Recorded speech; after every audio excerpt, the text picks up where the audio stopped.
Lords of Waterdeep is a worker placement game.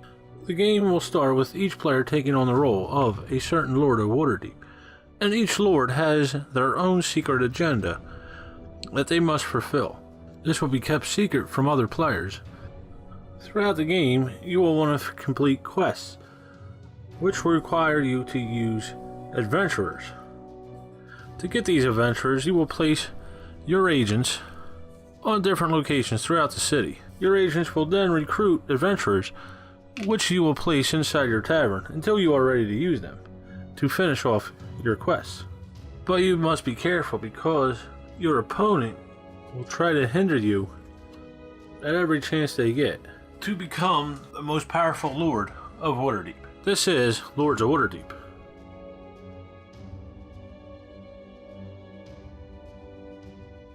In the box you get the board. 25 agents, 5 in each player's color, 9 building control markers of each player's color, 1 double-sided 100-point victory point marker for each player's color, 1 score marker in each player's color. You get 11 Lords of Waterdeep cards, 50 intrigue cards, 60 quest cards, 24 building tiles, 5 player mats, 100 adventurers, which consist of 25 rogue black, 25 fighters orange, 25 wizards purple, and 25 clerics white.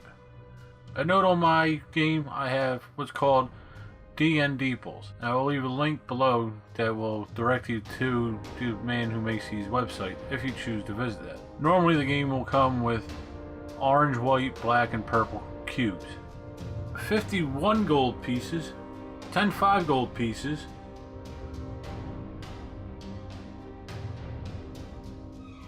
36 victory point tokens, 1 ambassador, 1 lieutenant, 1 first player marker, and the rulebook.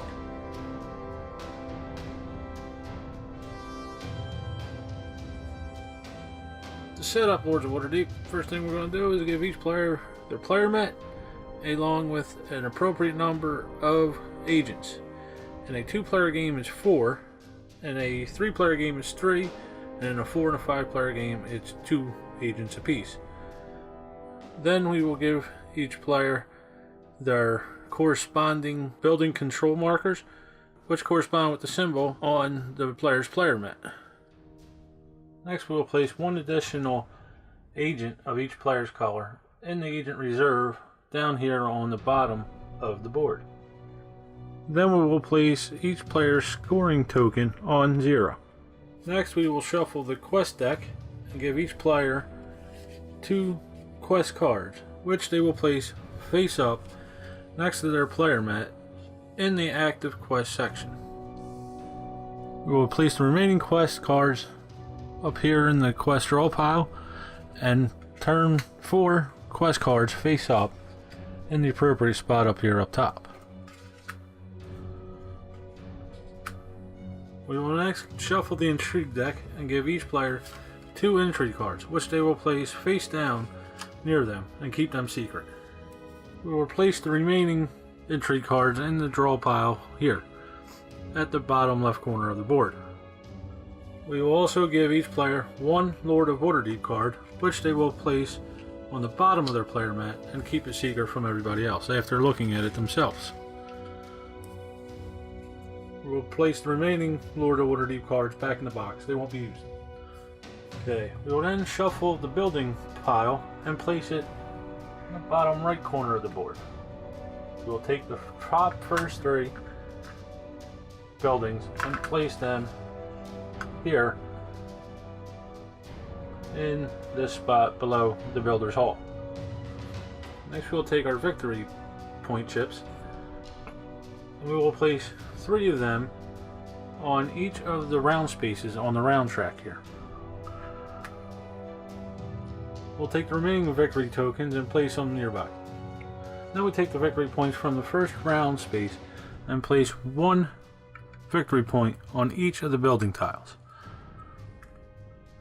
We'll then take our ambassador and lieutenant and place them nearby. Now we take our clerics, our fighters, our rogues, and our wizards, and we place them within easy reach of everybody. The player who has most recently been to his city gets the first player marker. In this case it'll be Jen. Finally, the first player will get 4 gold pieces, and every other player will get 1 more gold piece than the player to their right. So in my case it'll be 5. If there was a third player, they would get 6. Fourth player would get 7, and so on. And you are now ready to play Lords of Waterdeep.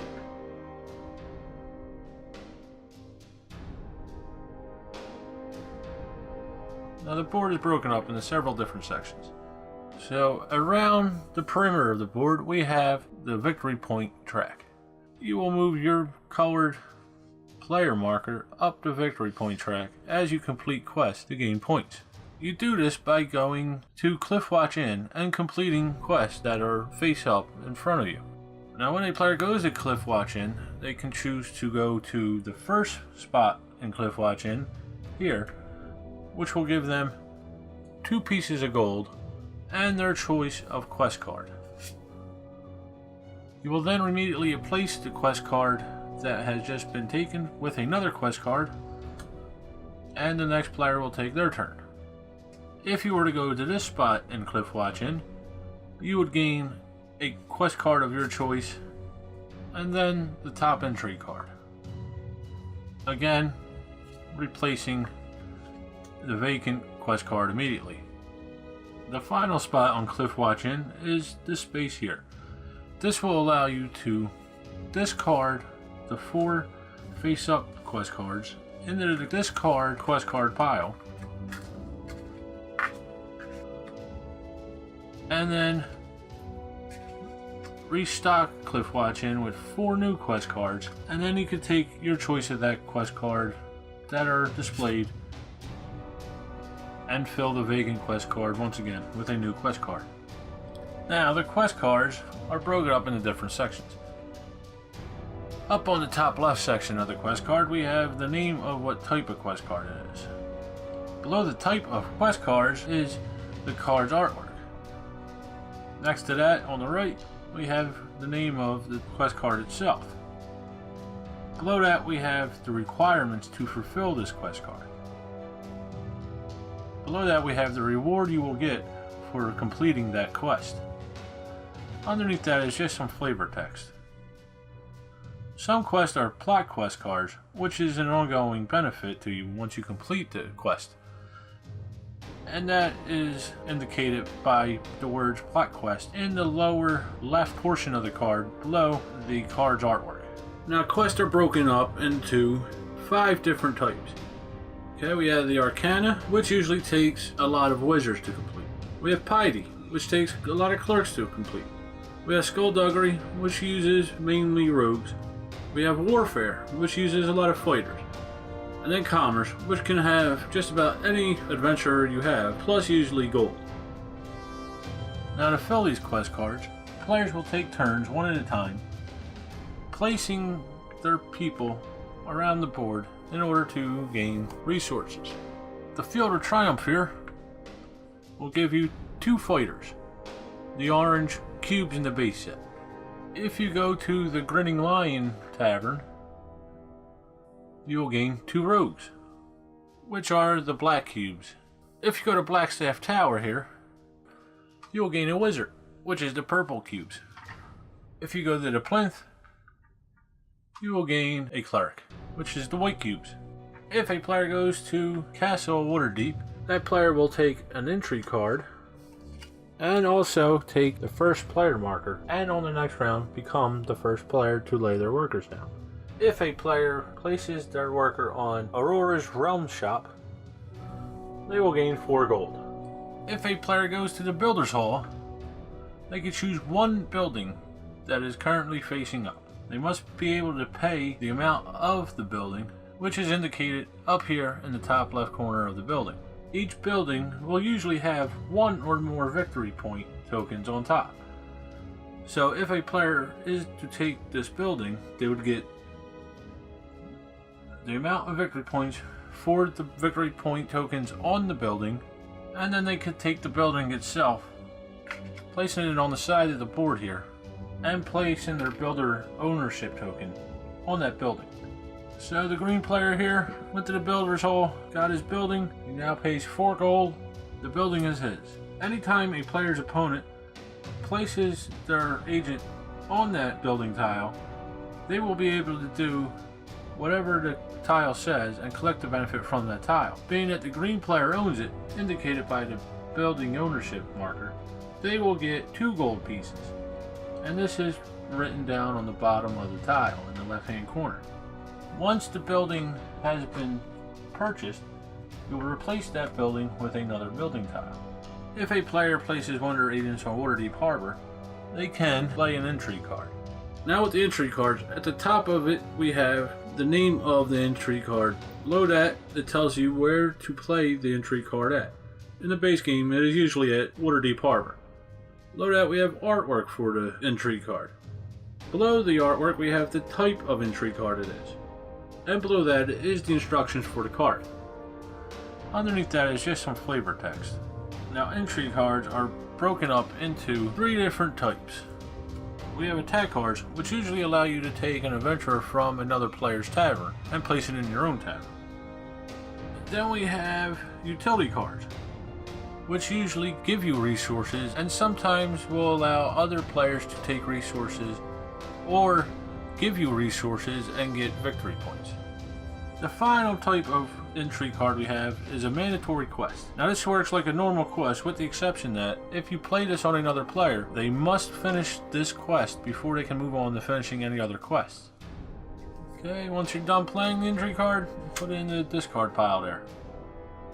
Now, in Waterdeep Harbor, up to 3 people can place their adventurers, and at the end of the round, you will be able to take your adventurer back and place them somewhere on the board that is unoccupied, in the order that the adventurer was placed. So in this case, the green player placed his adventurer in the first spot in Waterdeep Harbor.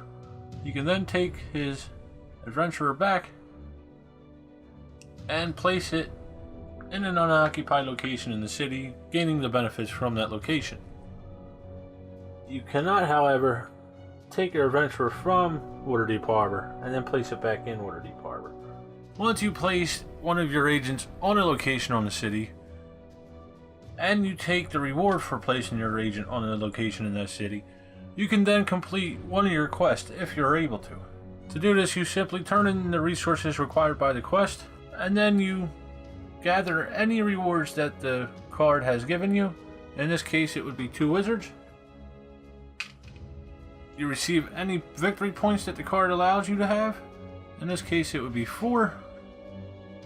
And then you place that quest card face down on your player mat below the tavern.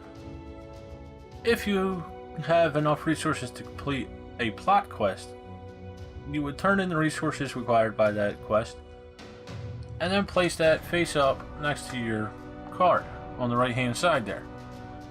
Plot quests normally have an ongoing effect, so you would want to refer to that quest card that you finished throughout the game.